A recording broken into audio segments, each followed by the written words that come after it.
Well, the 7th stop of the St. Croix Bassmaster Opens takes us to the St. Lawrence River in Waddington, New York.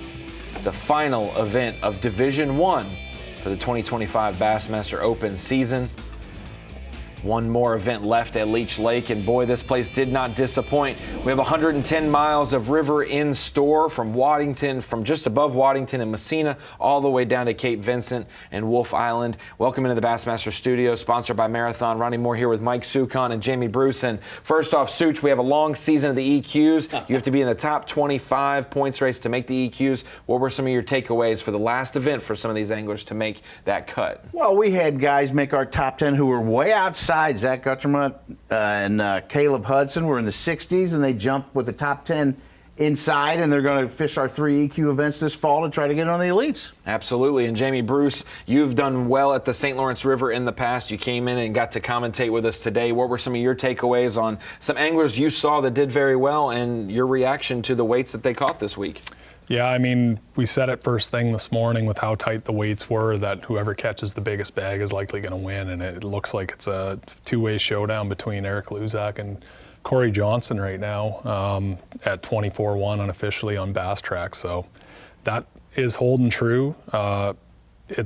It's nice that it didn't come easy for anyone for us. You know, Absolutely. It's fun to watch it. Like I said, you don't just get 20 pounds for showing up here, as John Hunter and Koya showed us today.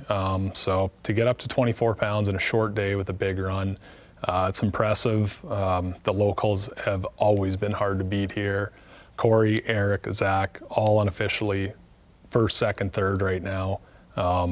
So we're going to see how it shakes out with those guys, and I look forward to watching Hank at the weigh-in. A little top heavy for some of the guys who know this fishery better than most, and let's take you through the final day action here of some of our top competitors that have a shot to win this event. So we go through Zach Gautremont.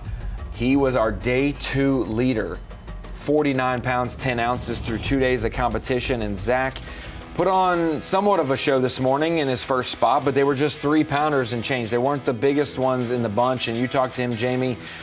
He was concentrating and somewhat of a sneak hole. Off the beaten path, not a place that has a bunch of pressure. Some of those pressured places did not pay off for him, so he had to jump back to plan B, which was this spot that has been very, very good to him.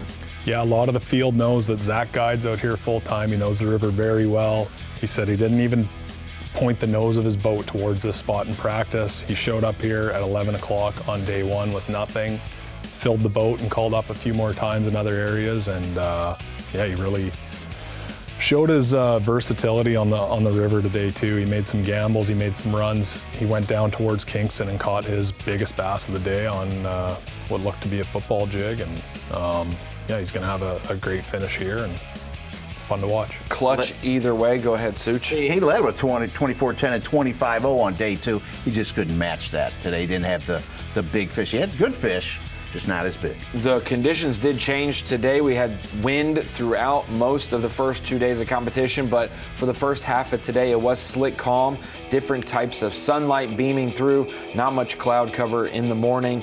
But great tournament for Zach. Like you mentioned, Such, he is now into the EQs because of a clutch performance here.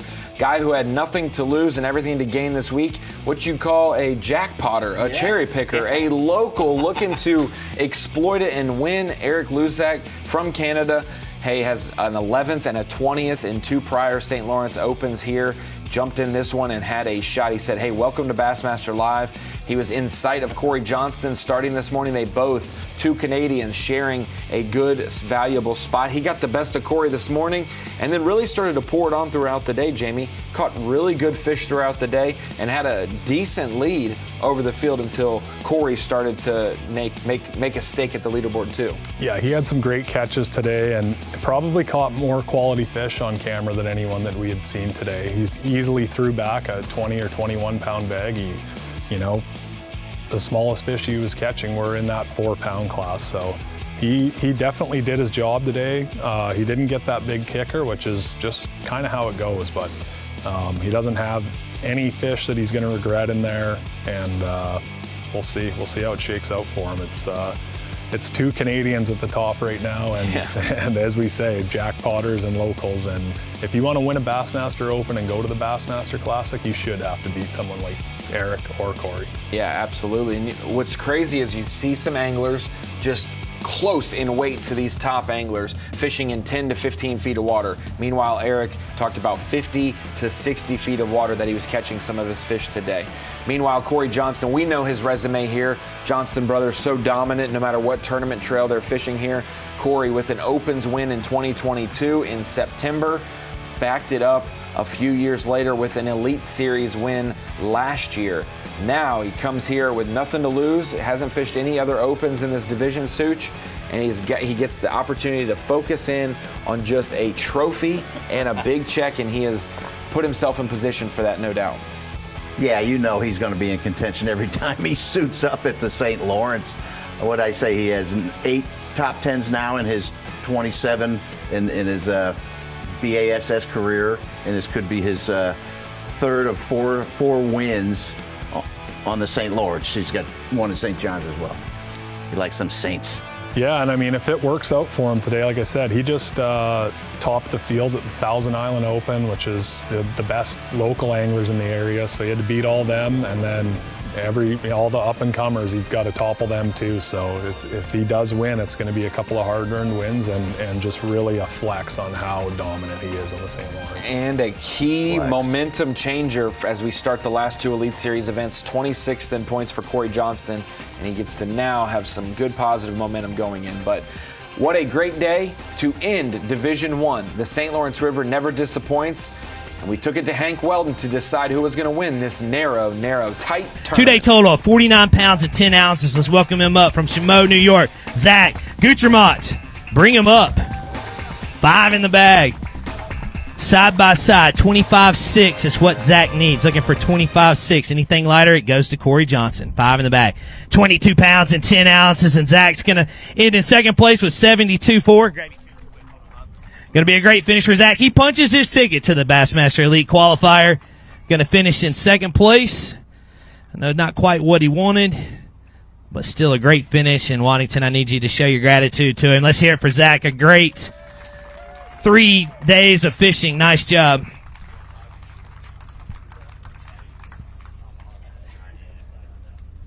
All right, and with that, one more round of applause for Zach. Great week this week. Thank you very much. Here you go, Zach. All right, Cory, come on up.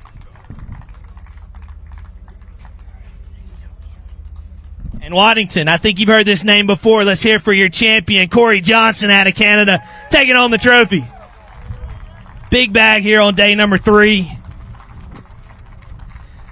And that is not good for next week as we head to another smallmouth fishery, and you're grooving into there. Yeah, I'm looking forward to that one. It's St. Clair's a different beast, though. So, you got lots of decisions to make. Do you run to St. Clair or run to Erie? Anywhere you want to go, lots of water to cover. So I'm excited to get there. This river's just special to you guys. I mean, when you die, you got to have your ashes spread out here. Yeah, this is a special place, like I said earlier, man. And, Chris and I and my dad, we've had so many awesome tournaments here, and so many bad ones too.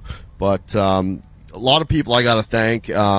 Power pole, I put that 52-inch on my boat for all this big water. That's key to be able to get around the Garmin Live Scope. Ranger Mercury, I was cutting her close today, man. I made a long run as far as you could go. On both sides, Canada and the U.S., and I was cutting her close. I made her back with a minute and a half to spare, so I feel bad for my camera guy sitting in the passenger seat in the way back, but boat ran flawless, motor ran flawless, Seagar line, Daiwa rods, reels, Under Armour. There's so many. I know I'm forgetting some, but just big thanks to everybody.